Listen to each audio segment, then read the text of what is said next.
Pittsburgh Steelers fans, welcome back to another episode of the Homer and Hater Show, or is it the Homer and the Hater Show? That's a Let's question we can get the thoughts in in the the live live chat. Now, chat. I like I I teased this like last night. the in front of my name. The makes it Just sound better. I did ask the people last night that were on the burning question with me which one they like the most at the very end of the show, and a majority said they like the Homer and Hater Show rather than the Homer and the Hater. I really don't care either way. I'm not going to abbreviate it to THTH or whatever you suggested, but here we are back for another Sunday episode of the Homer and Hater. I'm Homer, Jeff Hartman, editor of BehindTheSteelCurtain.com. He's the Hater, Lance Williams. Lance, what's this Sunday, man? Hopefully it's good for you. Hey, man, I got a cup of coffee in my Infinity Gauntlet. So, that makes the coffee better. And I know that Jeff's like, I don't care anything about Marvel. just like Star Wars, Marvel. Well, he just doesn't care. Let me say congratulations to you and congratulations to your daughter on getting accepted into her college of choice. It's an exciting time for any parent. I know that I've been a part of this with a lot of my players in the past. It's exciting. It's really exciting. So congratulations to you and your family, and mainly to your daughter. You didn't do anything. She did all the work. So good on her. I hope you're excited. I am excited. I did do some work. You do the work for 6. 7. Hey, we do a significant amount of work. Yeah, I am happy for her.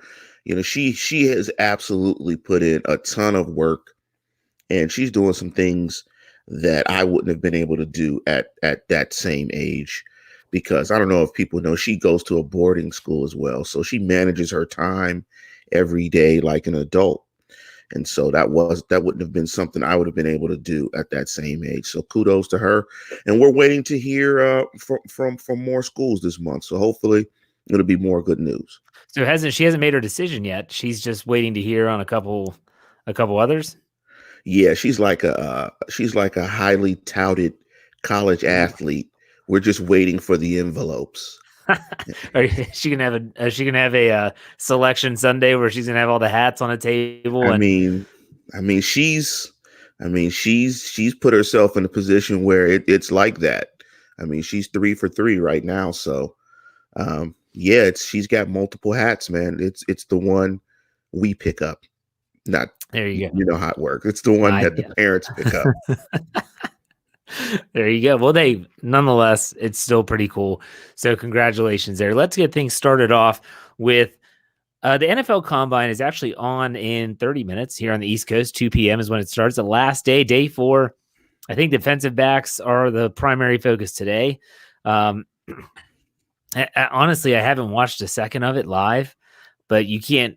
If you follow NFL type people on Twitter or on Instagram, you can't hide from the highlights. Lance, some of these athletes are freaks of nature, period. Whether it's the offensive tackle from, I believe, Louisville, that's somewhere around 6'7", 300 plus pounds, and is running like I don't want to say like a 5 something. Like, it's insane. Yeah, he ran a 5'1". There's receivers that are 6'4", 238, 246, running 4.4s, 4.5. Like, I don't think people realize, like, people that big are not supposed to move like that. They're just freaks. Yeah. And hey, kudos to them. Like, that's a lot of hard work. That's a lot of dedication, a lot of God-given talent. But Lance, what are your thoughts on some of these times that are being put up? It's absolutely ridiculous. And let me not get the young man's name wrong. I believe Isaiah Simmons, the jack of all trades, inside linebacker, safety, hybrid joker for Clemson. They put a graphic up that I looked at this morning. He ran a 4.39, which was faster than Julio Jones, AJ Green, and Odell Beckham.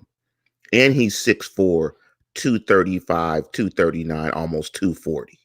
That's insane. And he had like a vert of like 40, a broad jump of 11 feet. That guy is the living definition of quick twitch. He's just, that stuff is ridiculous. And we talked off air,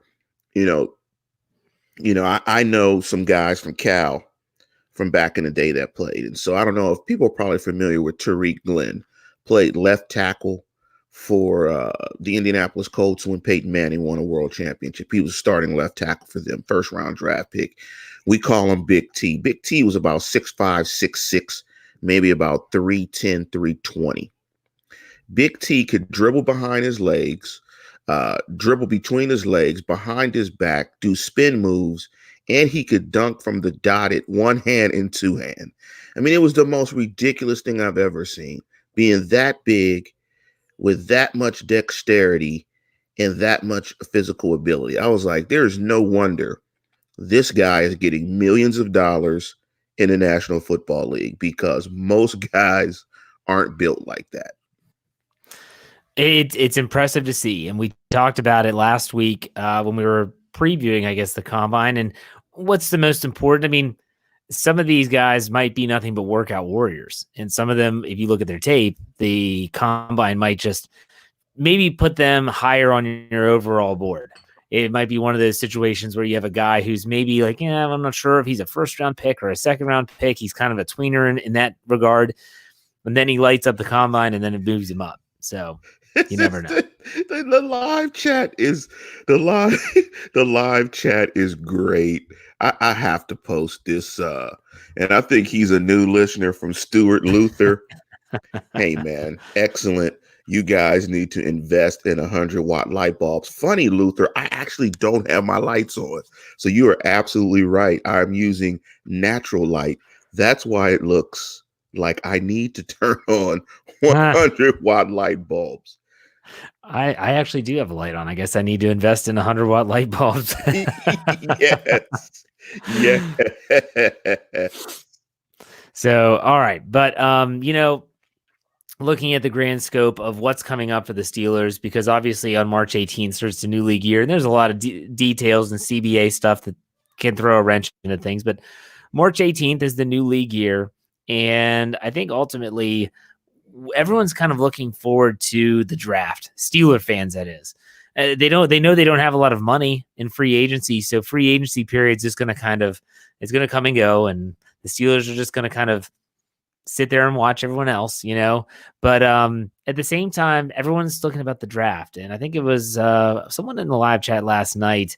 I'm trying to think. I think it was Michael O'Malley who said, "I don't know. He's normally not one of those people that loves the draft." Kind of reminded me of you, Lance. You used to always say, "Tell me who they picked," and then I'll get excited. But this year, he is excited, and you said the same thing. They don't have as many picks, so the capital is not there that they're used to. Last year, they had 9 draft picks, and that was a lot. Let's talk about the headline. The headline is this: what position should they target in the early rounds? Because I don't know if you listened to my show last night. I took your advice, did the Kevin Colbert as good as advertised, and I said that a good general manager hits on those early round picks. Everyone has busts. Everyone has Jarvis Jones, Lima Swede, Senquez Golson's on their resume. But at the same time, you have to hit more home runs than you do swing and miss. And so they don't have a first-round pick, Minkah Fitzpatrick, but second and third rounds, we're assuming they're going to get a third-round pick for Le'Veon Bell's departure in free agency as a compensatory pick. But still, those second and third-round picks, they have to hit on those, especially this year. So in that regard, Lance, what position do you want them to pick in that second round, that first pick for the Steelers in the 2020 draft? Well, I'm on record, and I agree with the Oracle, Dave Schofield. They've got to get a guard. They've got to replace Ramon Foster and get a premier guard, an interior lineman that's athletically superior, a guy that can reach the second level in the run game in terms of inside zone, and a guy that can reach the perimeter if they're running outside zone, and a guy that's stout in pass protection. They need like a Quentin Nelson clone. Now, I know it'll be hard to find a Quentin Nelson clone, but if they could even find a David DeCastro clone, somebody with the same physical characteristics as David DeCastro, because if you have 3 interior linemen that are as athletic, that could be as athletic as this unsaid, unnamed guy with Pouncey and David DeCastro, you can do a lot of different things in the run game, and you can be very dynamic. So I want them to find that offensive guard that will keep this line young, athletic, and take it to the next level. Just 2 weeks ago, I would have agreed 100%, and it would have been like, yeah, I think that's where they should go. But after listening to your show on Friday, I said it, why they should mortgage the future for now, I've changed my mind. I think they need to go with a playmaker with their first pick, the second round pick.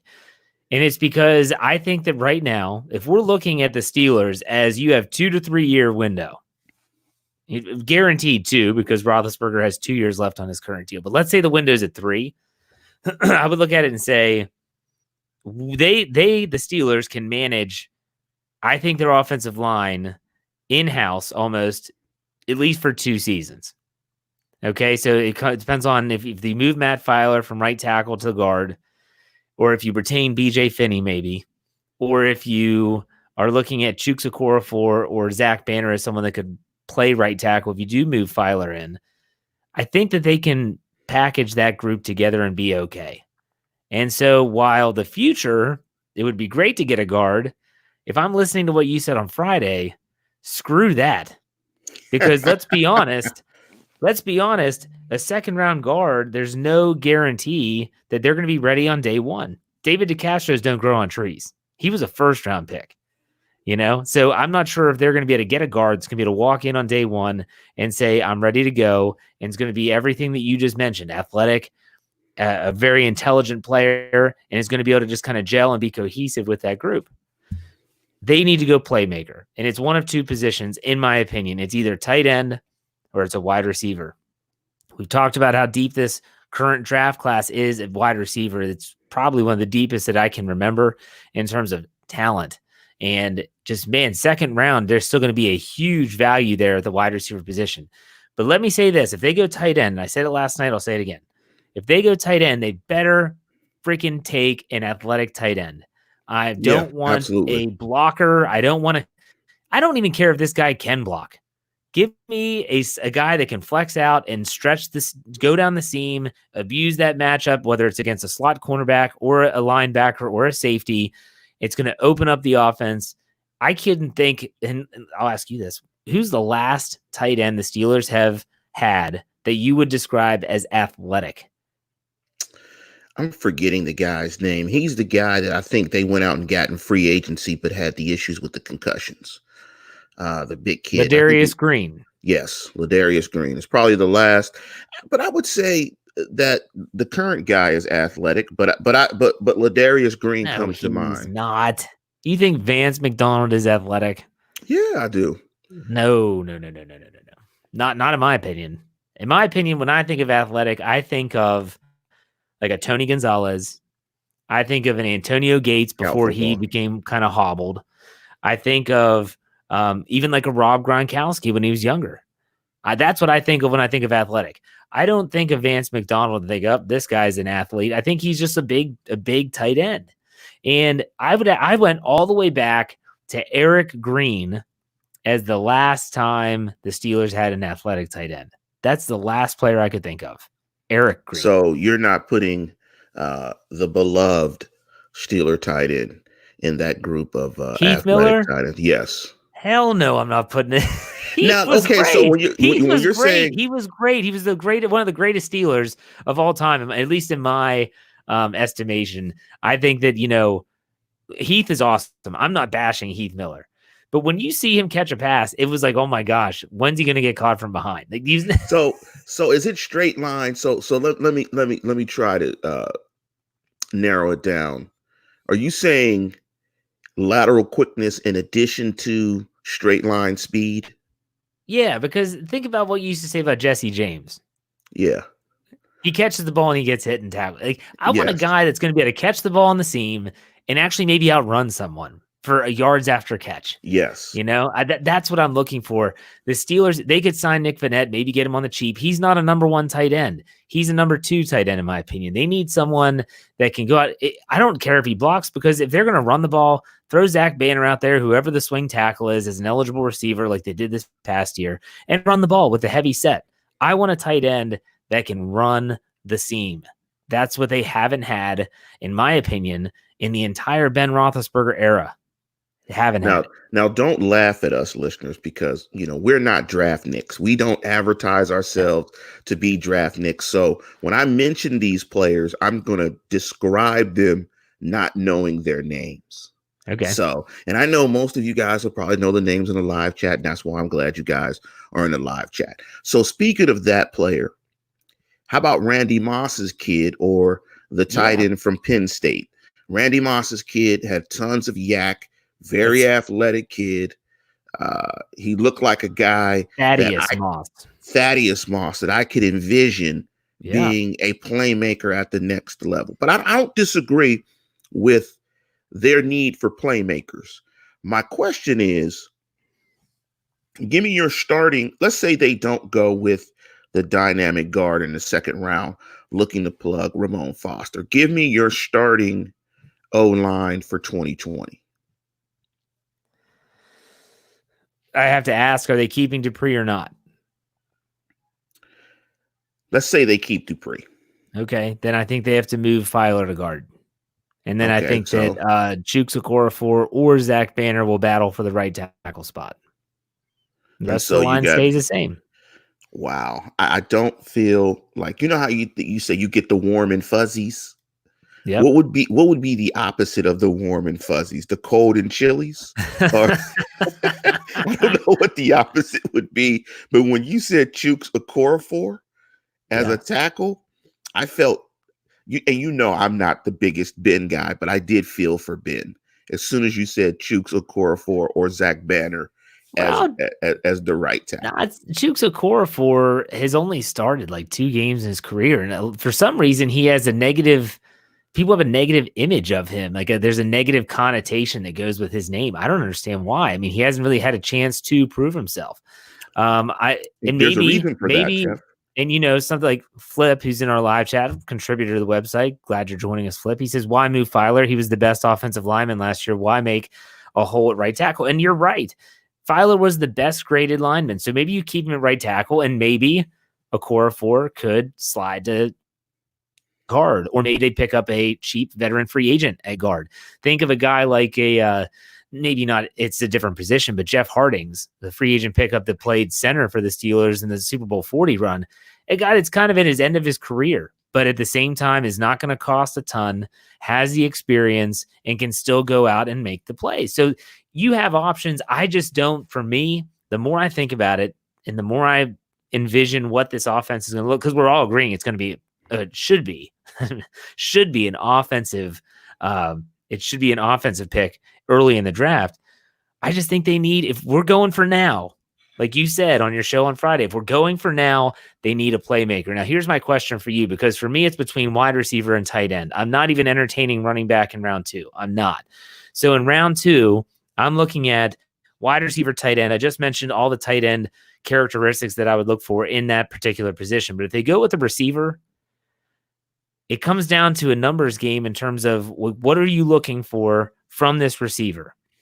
Now, I have in my head, I'm envisioning the type of receiver I want them to draft. I'm curious what you think in terms of a receiver, his characteristics and traits that you're looking for in that second round pick. I want a good slot receiver. I want a slot receiver that can work inside. That you have one of the best slot receivers. Juju Smith-Schuster is one of the best slot receivers in the game. I want to put Juju outside. I want to put Juju outside because I think Juju, if you put Juju as the Z, I think Juju can work. I want to get Juju on the second best corner. So if I can. I think James Washington will be the X.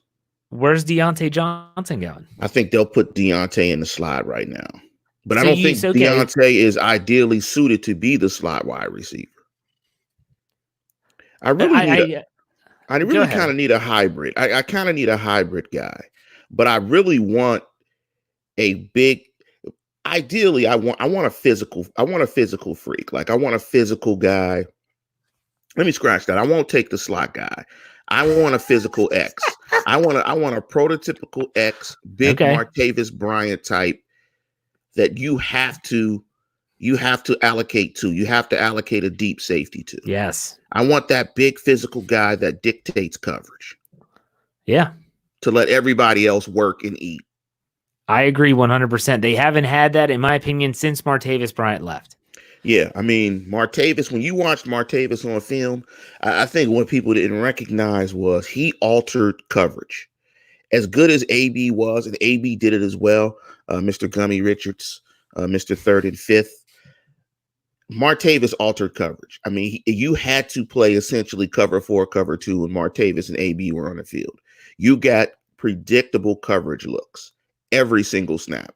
And although he wasn't targeted a ton, you knew what coverage you were going to get, so you can manipulate defenses. You got to get a guy that can dictate coverage.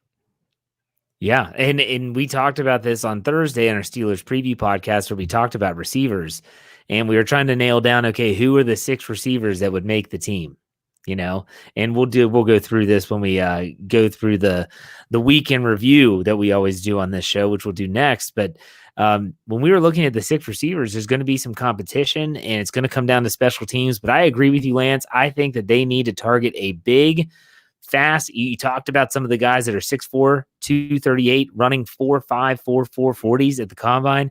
That's the straight line speed that I want. There's very few positions that I would put any credence into the 40-yard dash into, but receiver, in my opinion, is one of them.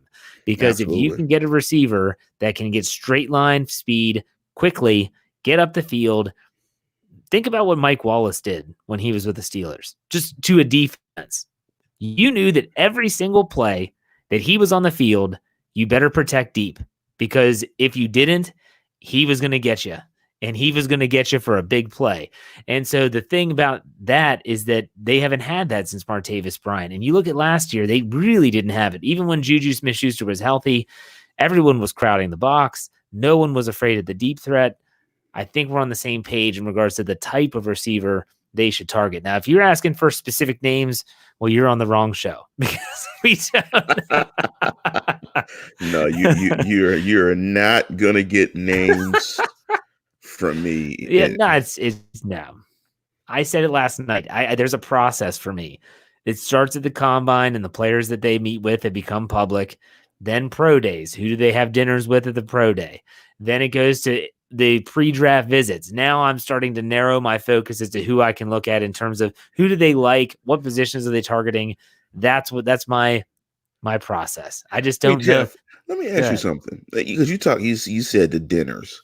Let me ask you something. I mean, you being a really healthy guy and one fit dad and a fitness guy, what would you think if a guy, you said, okay, yeah, we're going to take you out to eat, and you asked the guy, where do you want to eat? And the guy said, Primanti's. I want to go to Primanti's. I want to get a sweet sausage sandwich with a large order of fries and a large Coke. I mean, would that be a knock? Would you say, I don't know if this guy's into taking care of his body because his diet is probably trash? I mean, how would you feel from a fitness perspective if he asked to go to a really bad restaurant? It is really funny that you bring this up, because on the Steelers preview, the after party, we talked about this.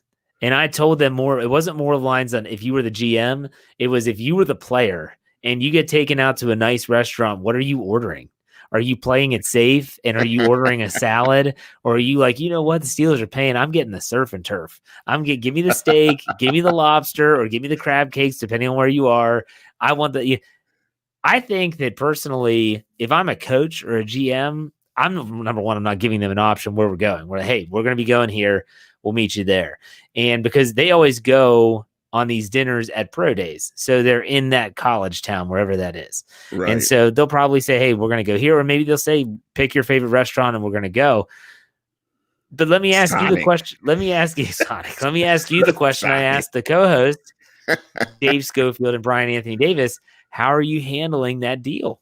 Are you going to just go hog wild, or are you going to play like, well, I need to make sure they understand that I care about my body, that I care about all that stuff. So what would you order? Oh, I'm into telling lies during interviews. So I would absolutely eat. I'd get the roast chicken with no skin. I some Brussels sprouts. Oh man, I would have it pre-planned. Me and my agent We would have this worked out that this is what we're going to order on my pro day dinners. I would leave no stone unturned. I am not going to get a milkshake, a Sonic double with some tater tots. Not going to do that. I'm going to get the most healthy meal possible.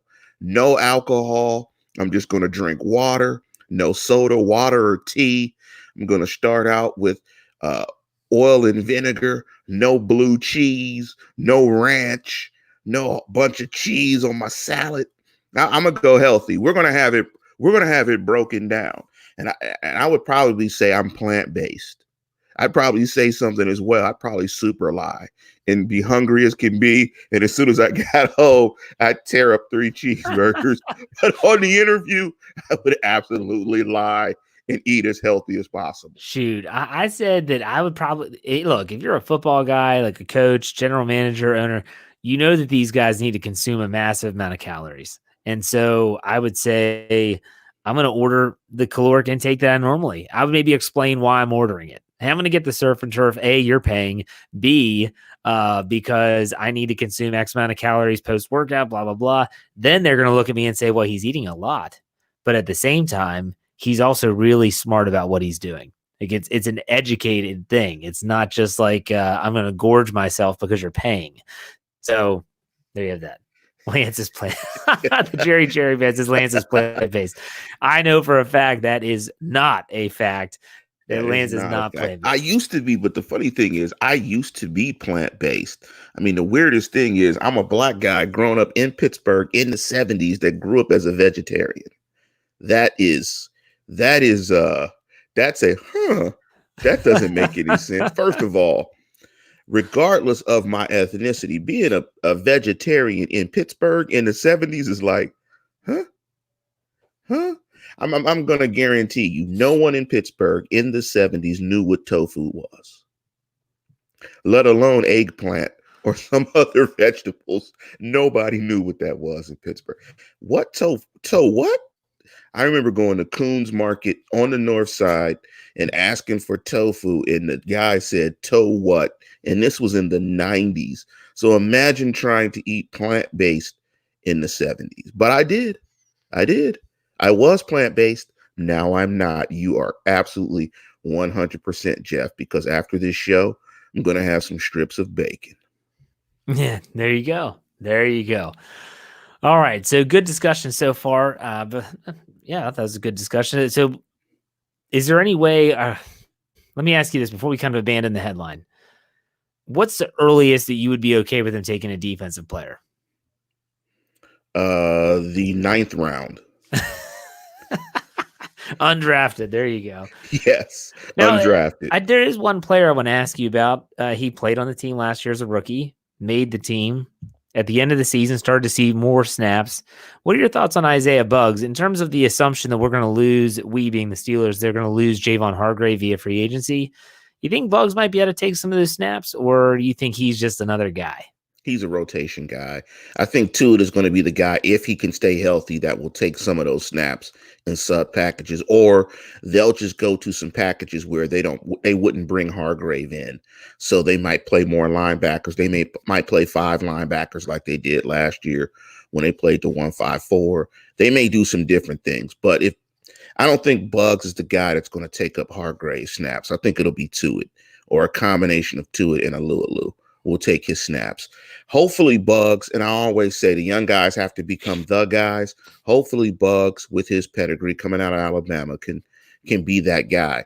And it's going to be critical for him to take that step. But I would suggest to him that he invest in the Daniel McCullers stay on the team plan and grab some photographs from somewhere to figure out how he can stay on the team, because he needs to invest in that plan. That's an insurance plan that all NFL players should invest in. The Daniel McCullers, how to stay on the team. Daniel McCullers, he has it's probably an ebook.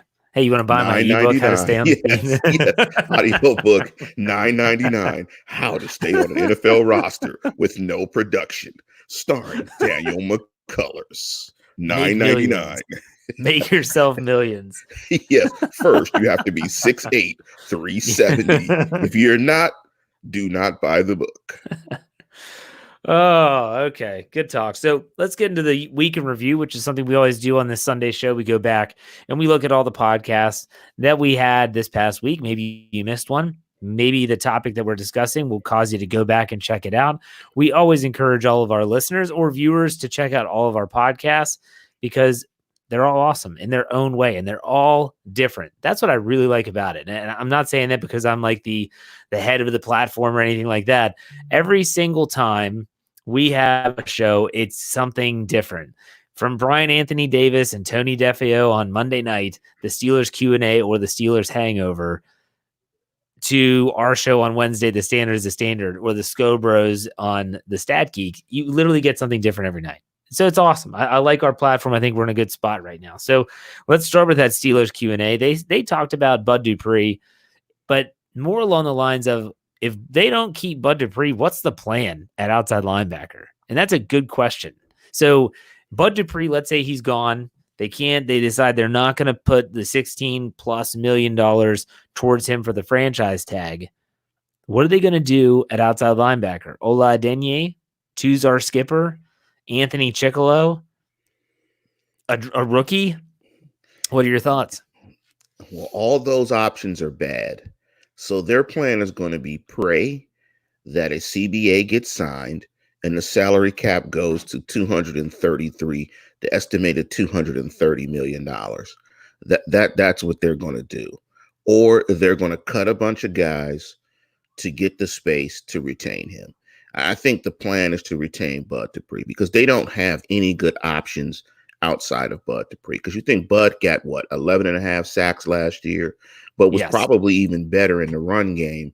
Yes. And, when you lose guys, you have to say, okay, where can we get the production? Can Cam get an extra 2 sacks? Can Tuitt get an extra couple of sacks? And that might be where they would get it, would be Tuitt, where Tuitt gets additional sacks. Can TJ Watt give them an additional sack? Like, where can they get the additional sacks? And how would they get the sacks? Would you have to blitz more? I mean, what would you have to do? So I don't think they have an option other than to aggressively pursue the return of Bud Dupree. I mean, I'm not on record that they should, because I think the variability or the variance in his production is too scary for me. I don't like when players finally perform in year 5, and I just don't like that. I think he's a player on the rise. I don't think he's an elite $17 million a year linebacker guy. The production doesn't warrant that. The other guy on the opposite side is that guy. But I don't think they have a plan. So I think their plan will be to stay with Bud Dupree, because if he's gone, that's a hole in that defense that they don't have an option to fill. No, I agree. I don't have a lot of faith in Ola or Tuzar Skipper as backup guys. And we just talked at length about how this should be an offensive-minded draft. And so having to go into an edge rusher again would I think it would be crippling. And so I predict that the Steelers are going to have put the franchise tag on Dupree if he plays well. But, they're going to want to get TJ Watt signed. And he's going to be the big money guy. So I don't think that it's going to be... I don't know. I just don't know where that's a lot of money in bookend pass rushers. We'll see how that pans out. Yes. That's like 43, that's like $45 million. That's almost $40 million in booking outside linebackers. And I just don't think it's smart to allocate that much money into that position. They need to get like a Clark Higgins, someone that's serviceable. Absolutely. He won a Super Bowl, but at the same time is not like it was great when Harrison and Woodley were the bookend pass rushers, but I don't know if it's necessary to have 2 elite guys to have a good defense. And so we'll see. Let's just say this, and I said it I said it. The reason why I think this defense right now is elite and elite moving forward is they finally got the secondary right. They've got 2 really good corners, and they've got a really good free safety in Minkah Fitzpatrick. And they have 2 package CBs that are really good in Cam Sutton and in Mike Hilton. So the secondary is the best that it's been in years. And, Right now, I go back and forth in terms of what's more important, pass rush or coverage. But as the game continues to morph into a passing game, I'm almost thinking it's coverage, just because schematically you can eliminate pass rush with how you implement your passing game. Coverage is paramount now, and they can actually finally cover consistently, snap in and snap out. You're right. That's for once they have a secondary, which is a good thing. So let's move on with our shows. The Stat Geek this week, they talked about what would the Steelers' plan be if they lose Javon Hargrave. We did mention that about Alualu, Stephon Tuitt. So we kind of talked about that already. The standard is the standard. We asked the question, are Steeler fans excited about the draft? And we talked about that, and it was you and I, so there's no need to rehash that. The Steelers preview, we talked about the wide receiver group. And we also talked about how the Steelers offseason game plan is changing regarding Ben Roethlisberger throwing and the potential of a new CBA. But I want to ask you, Lance, if you were to predict right now 6 wide receivers that make this team in 2020, who are those 6 wide receivers? So we've got the first 3. We've got Washington, Johnson, and Juju. Right? Locks, yeah. I know you guys were talking about Dean Cain. Mm-hmm. Do you put a draft pick in there? Yes. Okay, so that's 4. So that presumably that second round draft pick if they go that route. And they're definitely going wide receiver. So let's go with Philip. Philip will help me out here. Philip, I'm not even going to try to butcher your last name, Philip. So no disrespect. One simple answer: Juju, Washington, Switzer, Johnson, Kane, and a drafted guy. I'll go with that. I hate Switzer, but I think what you guys were talking about in terms of him being a friend of the franchise quarterback, I think that weighs heavily. And the electronic football man should not have a spot on that roster. I'm hoping Eli Rogers' positive play in the XFL gets him off the team, but I'm sure it won't. I'll go with the ones that he named. Yeah, I think that it's going to be up to Kane to be able to show special teams prowess to take Johnny Holton off of the roster. I hope it happens because I don't think Johnny Holton brings anything as a wide receiver. But like Ezra said, I can't stand the fact that Switzer's on the team, but here we are. I don't see him not making the team. And it's pronounced John Deletti. Thank you, Philip, for the phonetic breakdown because we were going to butcher your name. Well, more so Lance. I wouldn't even try. I was going, but it was funny listening to you guys. I think it was the after party. Listening to you guys butcher draft guys' names. Jeff, you were hatching up some names. Oh my goodness. Draft guys' name? What are you talking about? Yeah, you guys were talking about guys in the draft and players, and you guys were butchering names. That's one place I would butcher names because I don't know any of these guys. So 6 wide receivers. That's what we assume that they're going to draft one, and that'll be interesting. There's going to be a camp battle there in the making, and Deion Kane, maybe he can snag one of those spots. Then I Said It show on Friday. It was you mentioning how the Steelers should mortgage the future. Mortgage it. Say, hey, let's sell now because we need a win now. And I agree with that. And we kind of talked about that earlier. And then last night, the Steelers burning question, I don't know if you got a chance to check that out. It was, is Kevin Colbert as good as advertised? And here's what I wanted to ask you, Lance, is that everyone on the live chat and people that have commented on the YouTube video have basically all said the same thing. Yes, he is as good as advertised. However, if I were to do the same show and talk about Mike Tomlin, it would be drastically different. Am I right? Yeah, it would be definitely mixed for sure. But the two are kind of married together. I mean, Let's not be stupid and think that Mike Tomlin doesn't have a say in these picks. He's the head coach. He absolutely has a say in these picks. Yes, absolutely. And I just found that very weird when I was watching. Everyone was very pro Colbert, and I was like, you know what? There's a delineation between the two that I don't know why it's there, because ultimately Mike Tomlin and Kevin Colbert are kind of one and the same. Now, obviously, Tomlin is a coach that makes on-field decisions, whether it's time management, timeouts, challenges, which we all like to poke fun at. But still, I just don't understand that. I don't understand that at all. Think of it this way. I'm gonna give you just another nugget to just reinforce what fans think about Kevin Colbert. Is he drafted Ben and he hired Tomlin, right? So he drafted Ben, a potential Hall of Fame quarterback, future Hall of Fame quarterback, and he drafted Tomlin, and he hired Tomlin. I mean, guys don't.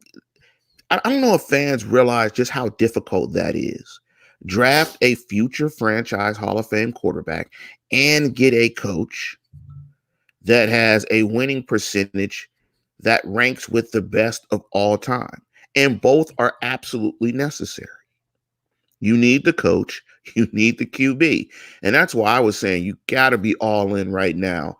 Because how many times are you going to have one of your best GMs in your history, in your franchise history, one of your best quarterbacks in your franchise history, and one of your best coaches in your franchise history? You're going to have all three of those integral pieces necessary to win in your building, and that may not be the case in 2 short seasons. You have to go all in while you have all of that brain power in your building. You have to. You owe it to yourself, you owe it to the fans, because in 2 years a combination of the two could be gone, and there's a chance that all of them might be gone after 2021. The quarterback's 2-year deal, the coach is on a 2-year deal remaining, and Colbert's on a year-to-year. You lose any combination of those three, you're not winning a Super Bowl. Would you say that from a national standpoint that Kevin Colbert is overlooked when people talk about the best GMs in the NFL? That's hard to say. I don't know if there's a ton of discussion about GMs. I mean, I probably couldn't. Oh, there's that guy up north that's a coach and GM that everyone always slobbers over because, he misses a ton, but they win a ton. So exactly, his draft misses get overlooked. But I would say no, just offhand. I think when people think of outstanding GMs, I think Colbert's name kind of pops up, but I don't think people talk GMs much. But I think because the Steelers have won consistently during his 20-year tenure, I mean, what do they have? Like maybe 12 playoff appearances, maybe 8 division titles. I mean, it's the only reason why Kevin Colbert has been overshadowed to some extent is because of those guys up north. If that wasn't happening, this 20-year run that he's had with the Steelers would be much more lauded. But it's hard for it to be as lauded as it is when that team up north has won 14 straight division titles. They've had 9 Super Bowl appearances, 6 Super Bowl wins, 5 or 6. I mean, their success has just been ridiculous. And that's no hate. I mean, I'd love to hate, but it just is what it is. But having those 3 principal figures in your building, the Steelers have to try to squeeze out another Super Bowl because it will be bad when 2 of the 3 are gone afterwards. No, you're right. The funny thing is that as you were saying, what if they had 12 playoff appearances? There are some fan bases that will never see 12 playoff appearances in their life, in their lifetimes. Never. Not during one particular general manager stint in their life. Cleveland Browns, Detroit Lions, a team like that. I mean, they just never. Yet, I guarantee you, as you were to read off Kevin Colbert's statistics, quote unquote, there would be Steeler fans who would say it's still not good enough. He only won 2, or he's only whatever. That's not good enough. And it's come on, really, that's insane. That's insane. Yeah, it's tough because that team up north has set the bar to a level. They ruined everything. It's not attainable. I mean, that just can't be done. It won't be repeated. Who's more important, coach, GM, or quarterback? I know my answer. What's your answer, Lance? It's QB. I mean, the QB. Exactly. I mean, it's always it's the players. I mean, The coach and GM, they buy the groceries. The coach prepares the food, so to speak, but the players got to do it. So you can have the best plan, but if you've got dumb players, it's just not going to work. I mean, it's all about the players. I mean, you got to have good football players to do this. Well, let's be honest, a good quarterback can make up for a lot of mistakes elsewhere. Yes, that's the other reason why. Great point, Jeff, that it's ultimately important because, the quarterback's the cleanup guy. I mean, he cleans up everything. And trust me, Tom Brady, being as good as he is, has cleaned up a lot of mistakes by Bill Belichick, the GM, particularly when it comes to that team up north drafting wide receivers, which they can't do. They can't do it at all. No, you're right. But he's so good, that guy, TB12 or JH12, as we like to call him on this program. Right. Or is it JH21? Is that what you said? I would change it to 21. JH21. Yes. That was my number growing up because of one Roberto Clemente. I love Roberto, so I would always wear 21. You know what I thought? I thought Deion Sanders. Get out of here, man. Are you serious? Like, have we talked before? I mean, Jeff was a closet Deion fan. Oh, no. He had 15 gold chains. He had 15 gold chains. And I hated Deion Sanders when he got off when he played in the football game and then went to the baseball playoffs. I hated it. Hated it so much. Come on, 21. That's Pittsburgh 21. That's one guy. And it's not Deion Sanders. Arriba. Yes, Jess. Yes, that's hilarious. Jeff Sanders. And just so people know, I'll say it's the end of the show. Like, I am a personal trainer. I do have a business where I write up workouts, an online training business. I don't want people to think like I'm some nut job. I've been a personal trainer for decades. So Prime Jeff. He's not just making stuff up. I do have that. If you're interested in workout plans, let me know. So there Prime you go. Jeff. Yeah, that's right. So all right, that's been a good show, Lance. Anything to add for the good of the order, or are we good to go? I think we are good to go, my friend. Good show. We haven't come to the conclusion of the homer and the hater or the homer and hater, so we'll put it out there next time and see what happens. So this is a good question. What nickname are we going to give Artie Burns? Bye, Felicia. Bye, Artie. Bye, Artie. I guess my question is, like, does he deserve a nickname? I mean, when you think about guys that leave, like Le'Veon Bell, not so much Bell, but I mean Brown, when he left, he burnt every bridge that he could. He's like he was trying. But Bell, I mean, he kind of his I don't know, he was just left kind of sanctimoniously. And Ryan said burnt toast. You know what? I'm not going to be too hard on Artie because Artie's backstory is incredible. If you guys don't know Artie's backstory, look it up online. I wish Artie Burns nothing but success. One of the unfair things, and Ed Bouchette put the article out. Ed Bouchette from The Athletic, formerly Post-Gazette, put an article out there about Colbert's best 20 picks and worst 20, and Artie Burns was the worst pick he thought.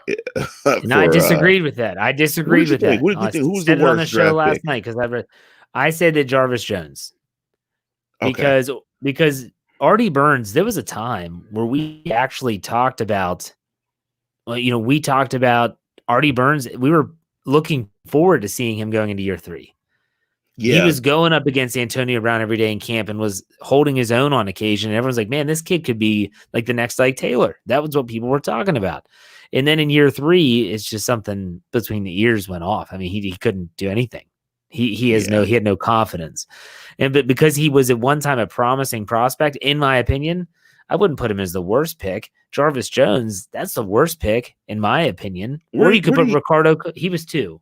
Jarvis Jones was 2. Okay. Yeah. Ricardo Coakley was 3. Lima Sweet 4. Senquez Golson 5. Yeah, I probably would have put Senquez Golson as 1, like 0. And Brian Anthony Davis was on the live chat earlier, and he will scream from the mountaintops that he was not a bust because he was never healthy enough to stay on the field. I look at it and say, well, you can't make the club from the tub, right? That's what we always say.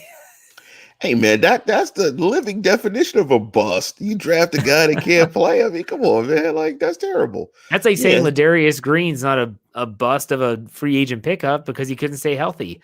You can't get on the field. That's a bust. that's a that's an absolute bust. He probably had a Golson jersey somewhere. But Or Jarvis Jones did get on the field and didn't perform. he had like 5 sacks, like in It was 5 seasons. Yeah, there was one year I want to say it was 2014. He started off the year and had maybe like 3.5 sacks in the first 6 games. Everyone thinking, okay, here we go. This is then he broke his wrist and he had to sit out for a significant amount of time. And then it was just, he never got it back. Yeah, he was absolutely terrible. He's just absolutely terrible. But yeah, I got love for Artie. I hope Artie sticks somewhere. I mean, there's a need for corners, particularly cornerback depth. And the one thing that will always help Artie moving forward is that Artie was drafted in the first round. When you have first round pedigree, that's a positive for you moving forward because everybody wants to figure out why did the Steelers, and being a first round pick of the Steelers really helps. Why did the Steelers make him a first round draft pick? What did they see? So, Artie, that's a good thing for Artie. Real quick, to finish out the show, Snowman puts $2 in the tip jar and says, what do you think of the XFL? I can say that I haven't watched a second of XFL football. So it's tough for me. I'm worse than you, Jeff. I've seen it on, like I went to a restaurant yesterday, got a couple of tacos, and it was on TV. I just turned my back to the TV. I didn't even want to be exposed to it at all. I was like, man, something's going to happen to me negatively in my life if I actually look at this. So I turned my back, threw some salt over my shoulder. So for the got out the holy water. Yes, for the bad football vibes. I want nothing to do with the XFL, nothing at all. I just can't get into spring or even late winter football. It's just, I don't know. It's I guess if it's on, it's on. But so Ezra says, I saw Jarvis Jones in downtown Atlanta, got his autograph. Unfortunately, I'm going to keep it. I got Bud Dupree as well. It might be a curse. Ezra, please stay away from the outside linebackers. Please. Like, if you ever meet TJ Watt or see him, just go the other way. Like, don't say a word. Just exit stage left and then be on your way. Yes.